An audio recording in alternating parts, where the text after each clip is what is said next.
Once you've gotten them to that point, then you can really start with the nuts and bolts pieces of collection. First things first, you need to meet with their finance committee. And you really gotta, as the advisor, gotta twist the screws on them and say, within 30 days from today, this problem is going to be solved. And here's how we're going to do it. When we leave this meeting, I need you, the treasurer, president, vice president, maybe all of them, to contact these guys on this list. These are the guys that were over 60 days outstanding. I need you to contact them and say, you need to meet with us within the next week or we're going to start beginning the collection process. You've got to give them the opportunity. It's important, both from a legal standpoint and from a brotherhood standpoint, that you give them the opportunity to come and work something out. But they might come back and say, I don't want this to go and put us in bad terms. Let me pay off $100 a month until I get caught up. And that's a win. That's what you want to have happen. If you get a guy that either just doesn't pay, doesn't want to talk, or doesn't fulfill his payment plan, then you're going to have to go to a little bit stiffer measures. And after you have given him the opportunity to pay and he's either not fulfilled or just not shown up, then you've got to really write him a letter and say, you have until this day, 14 days is usually customary, you've got until 14 days to settle this or come to an agreement with us or we're going to turn it into collections. Allow those 14 days to pass, and then if he has worked something out, again, you're in a good spot. If he has not, then you need to take him to a collection agent. And there's a couple different resources that we recommend. I personally recommend shopping around your local area. Every little burg has a mom and pop collection agent that will work for you and work with you. You just got to check them on price. If you want someone that has a little more Greek experience, the fraternity does recommend Parson Bishop, and they've got a lot of experience with Greek clients. And so you can go there. I would also look locally, but collection really needs to be a last resort. You're not going to take a guy to collection who is still in the chapter. You got to work that out. Collection is going to be for a guy you don't talk to anymore, he doesn't come around anymore, he's an alum and has been gone for 2 or 3 years, but you need to get that done and you need to make sure that you take care of it. The good news is it's very effective. It might not be next week, it might not be next year, but eventually he's going to come back because he'll have a mark on his credit record and he will pay. So, but you've got to get it in writing. It's got to be a documented case, and legally it needs to be pretty tight, which is what the collection agent will do for you. The best way to deal with your collection problem is to make it so there's not a problem at all. And I would recommend at the beginning of every year having each member sign a contract that says, here's what you're obligated to as a member of the organization. Not only are you going to find finances in that, you'll find behavior, participation, and those sorts of things. The reason for doing the contract is that when he does forget to pay or when he does flake out, you've already got something signed you can hold him to. You don't have to get him on a promissory note, you don't have to get him on a payment plan, you've got it. And so you give him notice and it eliminates one step, and plus people seem to honor more what they put into writing. So if he signs it, he's got a better chance of coming through. Also, you can write something in there, and I've got some templates if you want to email me, jack@delts.net, where you can commit the parent to the obligation as a co-signer. And I found that to be really effective because Johnny might not understand credit, but his parents usually do. So if you can get multiple leverage points, you've got a better chance of collecting. Another thing to consider with collections, the fraternity constitution actually has a system of collecting. It's known as the 1-10-15-30 plan. Very simply, the 1-10-15-30 plan states that on the first of the month, your bills go out. So you send bills to your members on the 1st. The 10th of the month, the bills are due. So on the 10th, they have got to be paid. If they are not paid, then by the 15th, they are late and they are assessed a 10% late fee. By the 30th of the month, the member can be expelled. Note that that is not an automatic expulsion. It simply states that the member can be brought up for expulsion. In between that 15th date where they're late and you have the expulsion date as well, there are some things that can be done. You can suspend them. You can take away all their house privileges. You can keep them from social events, intramurals. So kind of in the middle where you're really trying to twist the arm, you can take away a lot to motivate them to pay. As an advisor, another thing to be aware of is the IRS Form 990. In the last 2 or 3 years, the IRS has really clamped down on nonprofit reporting. Strangely enough, it had to do with the Pension Act of 2006. And like Congress likes to do, they slipped things underneath the door. And one of those things was that they were going to require nonprofits to file their 990.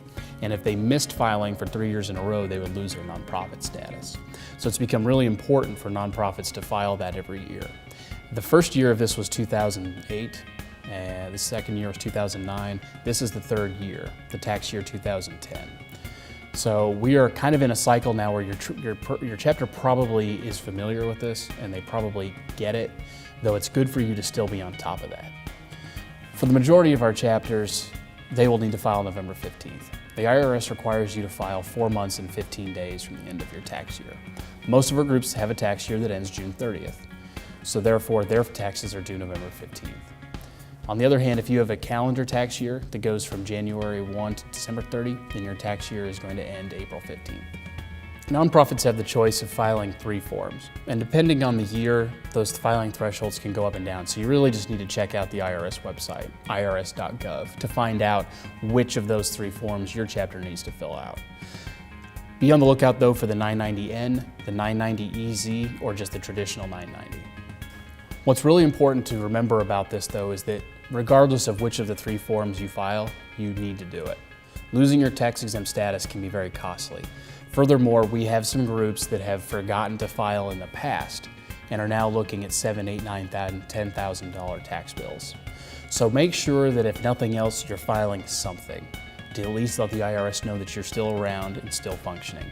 If they don't like it, they will make you file another one, but at least you've given them something to start off with. Not filing or putting your head in the sand is not acceptable.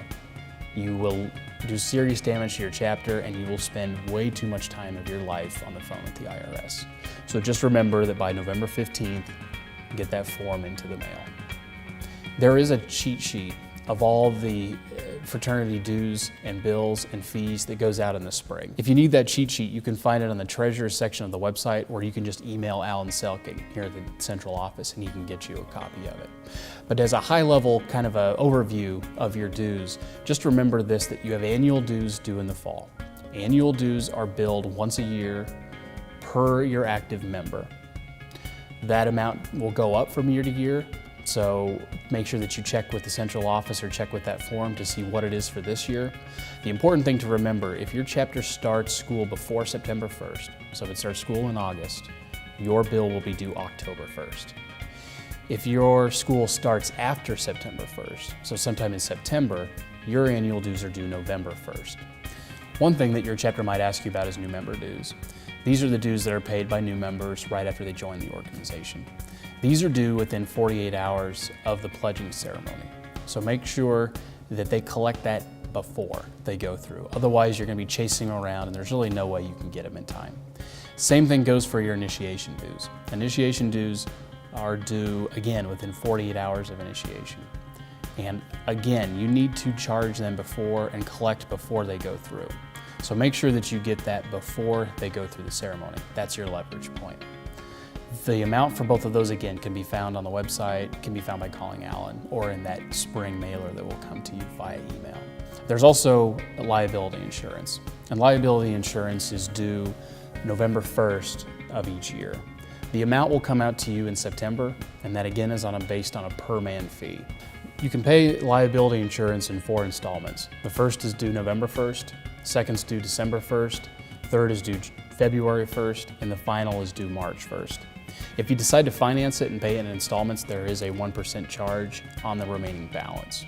But if you're looking at a balance of $10,000, that $100 or so probably is going to be okay. It's worth spreading that out because it's difficult to cash flow that, particularly at that time of the year. Finally, each chapter is going to pay division dues in the spring.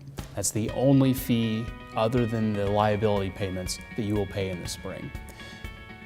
That amount varies based on the division. So again, you need to find out what that is. You can call the office, you can find that in that spring mailer.